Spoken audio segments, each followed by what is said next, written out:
قرآن حضرت اللہ مولانا قمر الزمان قمر علیمی چترویدی صاحب سے بڑی اچھی گفتگو سماعت کی۔ اللہ تعالی ہم سب کو جو کچھ بیان ہوا اور اس کے بعد جو کچھ بیان ہوگا سب پر عمل کرنے کی توفیق رفیق عطا فرمائے۔ معزز حاضرین ناظرین سامعین و سامعات، بس دو شعر میں بھی پڑھوں گا۔ یہ مہینہ چل رہا خواجہ غنی نواز رضی اللہ تعالیٰ عنہ کا، اور ایک مختصر تقریر ہوگی، بہت لمبی تقریر نہیں ہوگی کیونکہ وقت نہیں ہے، اس لیے میں کھڑا ہو کے بول رہا ہوں تاکہ زیادہ ٹائم نہ لوں۔ مختصر تقریر ہوگی لیکن غور سے سنیے گا، کچھ نصیحت آمیز کلمات ہوں گے۔ اللہ تعالی ہم سب کو حق بولنے اور حق سن کر حق پر عمل کرنے کی توفیق عطا فرمائے۔ شاعر لکھتے ہیں، بگڑی میری بنا دو اجمیر والے خواجہ، بگڑی میری بنا دو اجمیر والے خواجہ، قسمت میری جگا دو،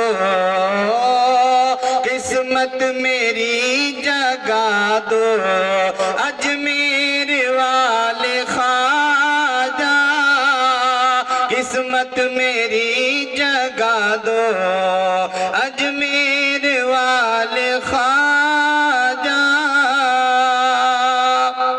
غوث الورا کا صدقہ کرب و بلا کا صدقہ، غوث الورا کا صدقہ کرب و بلا کا صدقہ، صدقہ مجھے دلا دو، صدقہ مجھے دلا دو اجمیر والے خواجہ، قسمت میری جگا دو۔ اور جب خواجہ غنی نواز رضی اللہ تعالیٰ عنہ کی جوتی کھڑاؤں آپ کا جب جوگی جے پال کے سر پہ پڑا تھا تڑا تڑ، تو جوگی جے پال نے کیا کہا تھا، قدموں پہ گر کے یوگی جے پال بولتا ہے، جوگی حقیقت میں یوگی ہی کو کہتے ہیں، اور وہ دن دور نہیں، اللہ کی قسم، بس متحد ہو جاؤ دنیا کا نظام رکھ سکتے ہو۔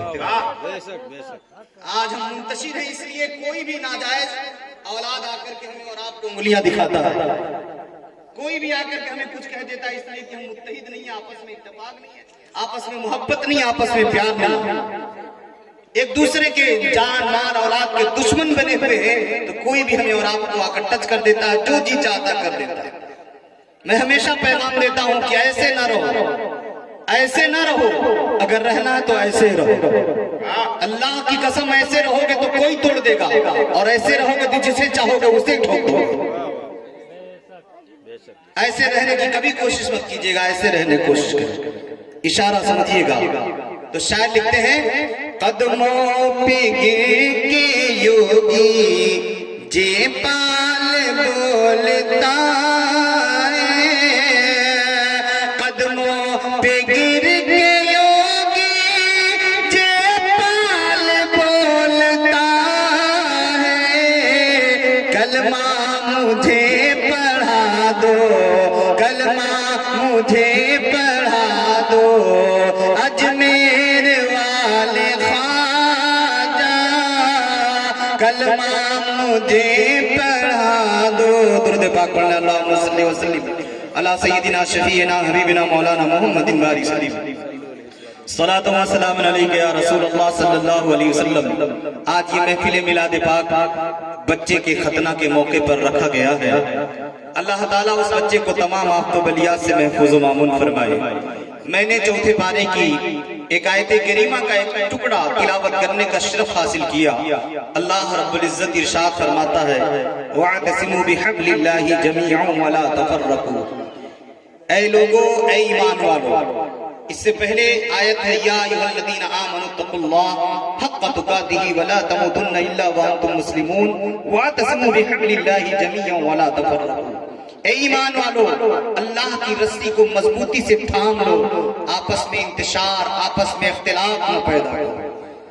آج اختلاف کی دین ہے کہ ہم مسلمان ہر طرح سے کمزور نظر آ رہے ہیں۔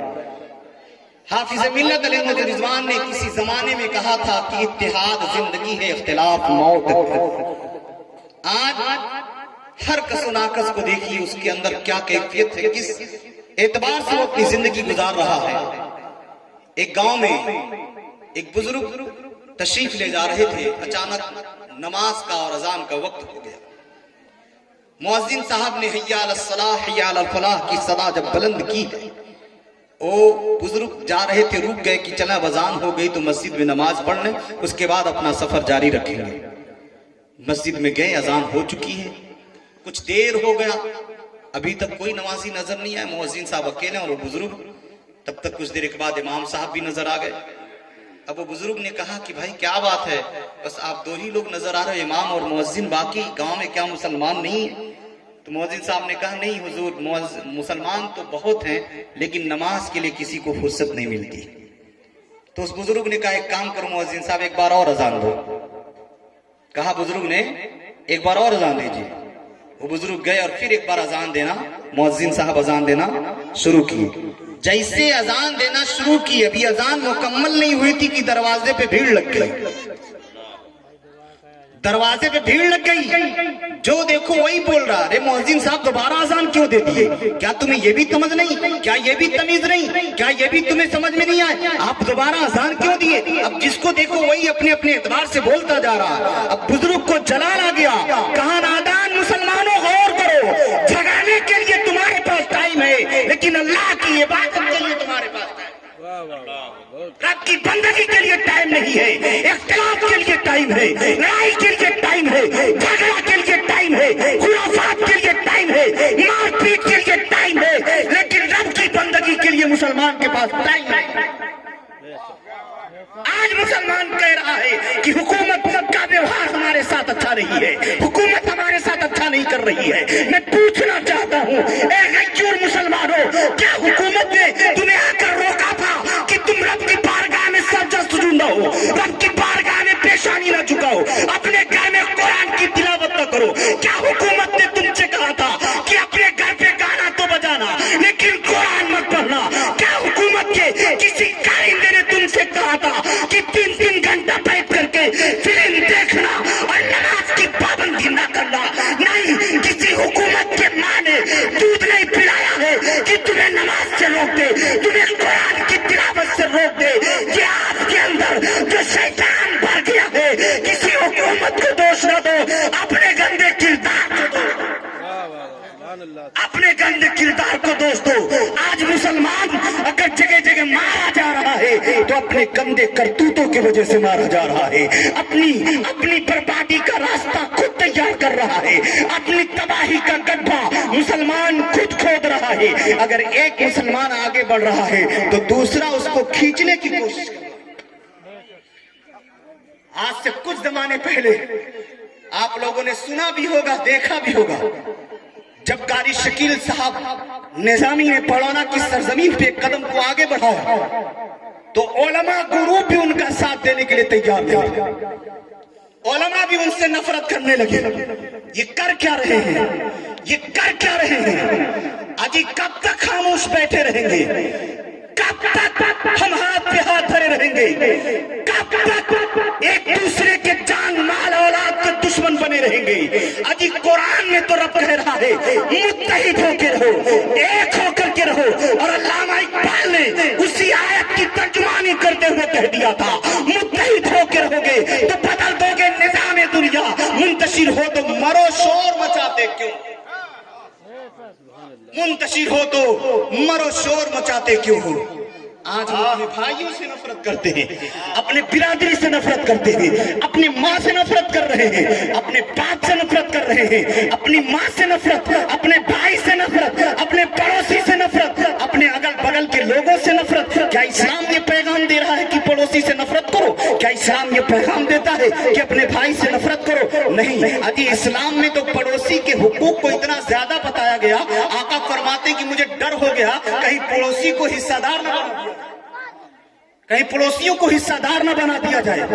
اس طرح سے رب کائنات عز و جل نے اپنے محبوب صلی اللہ علیہ وسلم کو تنبیہ فرمائی ہے پڑوسیوں کے بارے میں۔ لیکن ہم کہاں کھو گئے؟ ہم صرف نام کے مسلمان رہ گئے ہیں، کام کے مسلمان ہم نہیں رہ گئے۔ ہمارے اندر وہ جذبہ، وہ محبت، وہ چاہت کچھ نہیں رہا۔ آج صرف ہمارے اندر نفرت نفرت نفرت ہی رہی۔ آپ دیکھو انسان کب تک زندہ مانا جاتا ہے؟ کب تک زندہ؟ کب تک زندہ؟ انسان جب تک کس چیزوں کا مجموعہ ہے؟ ایک جان اور ایک بدن، دو چیزوں کا مجموعہ ہے انسان، جان اور بدن۔ جب تک دونوں میں دوستی ہے انسان زندہ مانا جاتا ہے، انسان زندہ مانا جاتا ہے۔ لیکن دونوں میں اختلاف ہو جاتا ہے تبھی وہ مردہ مانا جاتا ہے۔ جہاں جان نے بدن سے رشتہ توڑ لیا، روح نے بدن سے رشتہ توڑ لیا، ہاتھ رہنے کے بعد بھی کام کے نہیں ہے، پیر رہنے کے بعد بھی کام کے نہیں ہے، آنکھیں رہنے کے بعد بھی کام کی نہیں ہے، زبان رہنے کے بعد بھی کام کی نہیں ہے، کہ دونوں پیر ناکام، دونوں ہاتھ ناکام، دونوں کان ناکام، آنکھیں ناکام ہیں۔ کیوں؟ اس لیے کہ جب تک اس کے بدن میں روح تھی، ہاتھ کام کے تھے، پیر کام کے تھے، آنکھیں کام کی تھی، زبان کام کی تھی۔ لیکن جب روح سے بدن کا تعلق ٹوٹ گیا ہے، ہاتھ ناکام ہو گئے، اب انسان کو مردہ مانا جاتا ہے۔ اسی طرح سے اے لوگوں، جب تک ہم متحد ہیں ہمیں زندہ مانا جائے گا، اور جب آپس میں اختلاف ہو جائے گا اسی وقت ہمیں مردہ مانا جائے گا، اسی وقت ہمیں مردہ مانا جائے گا۔ اس لیے ضرورت ہے ہم اپنا قائد اہل ایمان کو تسلیم کریں، اپنا رہبر اہل ایمان کو بنائیں، اپنا پیشوا اہل ایمان کو بنائیں۔ ہم غلاظتوں کی پرستش کرنے والوں کے پیچھے نہ بھاگیں، ہم ناپاک چیزوں کو اپنا معبود بنانے والوں کے پیچھے نہ بھاگیں۔ اگر بھاگیں تو قرآن پڑھنے والے اہل ایمان کے پیچھے بھاگیں، پیشانی رب کی بارگاہ میں جھکانے والے اہل ایمان کے پیچھے بھاگیں، جس کی زبان سے نبی کی ناک نکلتی ہو اس کے پیچھے بھاگیں، جس کی آنکھوں میں قرآن کا نور ہو اس کے پیچھے پیچھے ہم چلیں۔ کہ ایسا نہ ہو ہم غلاظتوں کے پرستار کے پیچھے پیچھے جائیں تو ہم کو بھی اسی غلاظت کا پرستار بننا ہے، اسی غلاظتوں کا کہیں ہمیں غلام بنا کر کے رکھ دے۔ اس لیے اے مسلمانوں ہمیں سمجھنے کی ضرورت ہے، ابھی بھی وقت ہے، خواب غفلت سے بیدار ہو جائیں اور خواب غفلت سے پردہ ہٹا دیں، ورنہ سمجھ لیں نہ سمجھو گے تو مٹ جاؤ گے۔ اے بھارت کے مسلمانوں تمہاری داستان تک بھی نہ ہوگی داستانوں میں۔ ہم بدلیں، اپنے کردار کو بدلنے کی ضرورت ہے، ہم اپنی پیشانیوں میں سجدے کی طاقت پیدا کریں۔ آخری بات میں بتا دوں، اے لوگوں جب ہم پیشانی رب کی بارگاہ میں جھکائیں گے رب کی رحمت ہمیں ملے گی، اللہ کی رحمت ہماری مدد کرے گی۔ اٹھا کر اتہاس کے پنوں کو پلٹیں اور دیکھیں، یہی ہندوستان کی سرزمین ہے، اسی ہندوستان کی سرزمین پہ ایک اللہ کا بندہ گزرا ہے جس کو آج صرف ہندوستان ہی نہیں بلکہ پوری دنیا آج جس کے طاقت اور جس کے قوت جس کے جذبے کا لوہا مانتی ہے، اسی اللہ کے بندے کا نام حضرت عالمگیر اورنگزیب رحمت اللہ علیہ۔ ہم اپنی تاریخ پڑھیں تو صحیح، سمجھیں تو صحیح۔ عالمگیر اورنگزیب وقت نہیں ورنہ میں بہت کچھ بیان کرتا۔ علامہ حضرت عالمگیر اورنگزیب رحمت اللہ علیہ جو اپنے وقت کے بادشاہ بھی ہیں، اپنے وقت کے عالم دین بھی ہیں، اپنے وقت کے ایک محقق بھی ہیں، اپنے وقت کے ایک مفتی بھی ہیں، اپنے وقت کے ایک اللہ کے پیارے بندے بھی ہیں، اپنے وقت کا غازی بھی ہے، اپنے وقت کا شب زندہ دار بھی ہے۔ کس کی زاویے سے دیکھیں گے قرآن اس کا جیسا کوئی پڑھنے والا نہیں، قرآن کی کتابت کر کر کے اپنی زندگی گزار رہا ہے، ٹوپیاں سل سل کے اپنی زندگی گزار رہا ہے، لیکن وقت کا بادشاہ ایسا ہے جس کی ایک وقت کی بھی نماز قضا نہیں ہو رہی ہے، عصر کی سنتیں تک اس سے چھوٹ نہیں رہی ہے۔ وہی عالمگیر اورنگزیب رحمت اللہ علیہ جب حیدرآباد کی سرزمین جس کو گولکنڈہ کا قلعہ کہا جاتا تھا، جب تانا شاہ سے مقابلہ ہوا تھا عالمگیر اورنگزیب رحمت اللہ علیہ کا، تو تانا شاہ اپنے قلعے کے اندر تھا، عالمگیر اپنے فوج کو لے کر کے میدان میں اترے ہوئے تھے، اب وہ قلعے کے اندر تھے، یہ میدان میں ہے۔ جب عالمگیر اورنگزیب رحمت اللہ علیہ کی فوج میدان میں پہنچی ہے اور اس وقت جب آمنا سامنا ہوا تو تانا شاہ کے سپاہی